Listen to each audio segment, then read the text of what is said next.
inaresto niyo yung mga anak ko? Ayaw po nating tawagin ganon, Mrs. Kasi unang-una, hindi pa naman sila napapatunayang may sala. Pero nagdesisyon po kasi ang korte na habang dinidinig po yung kaso nila, habang naglilitis, manatili po muna sila sa isang detention center. Akala ko po ba okay na, sir? Bakit ganito?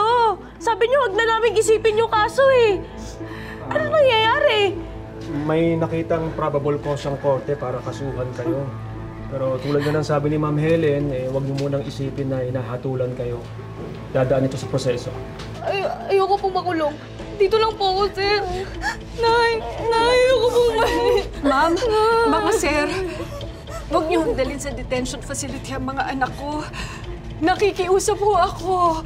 Baka pwedeng dito na lang sila habang dinidinig yung kaso. Nagmamakaawa mo kami sa inyo. Mrs., pasensya na po pero utos na po ito ng korte. Tinakasan na nga po kami dati ng mga batang yan eh. At kung sakaling gagawin ulit nila sa amin, magpipilitan talaga kami gumamit ng posas para i-restrain sila. Balante. Mrs., kasama na po namin sila. Hindi kami sasama sa inyo! Hindi kami sasama sa inyo! Bitawan niyo naman ang job! Sumama na po kayo. Hindi kami sasama! Alagaan po namin kayo.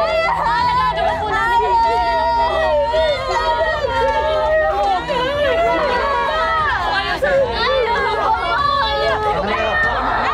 Tama na kayo!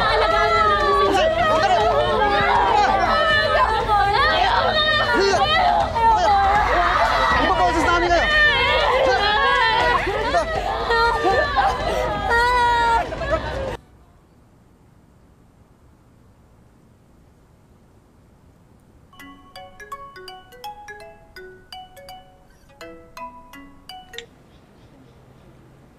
Abalante. Okay na ho, ma'am. Dadali na ho yung magkakapatid na Serrano sa Youth Detention Center pagkatapos silang mabuk sa presinto. Mabuti naman kung gano'n. Pero hindi pa ako tapos sa kanila. Ibabalik ko ang kawalang-hiyaan na ginawa nila sa anak ko.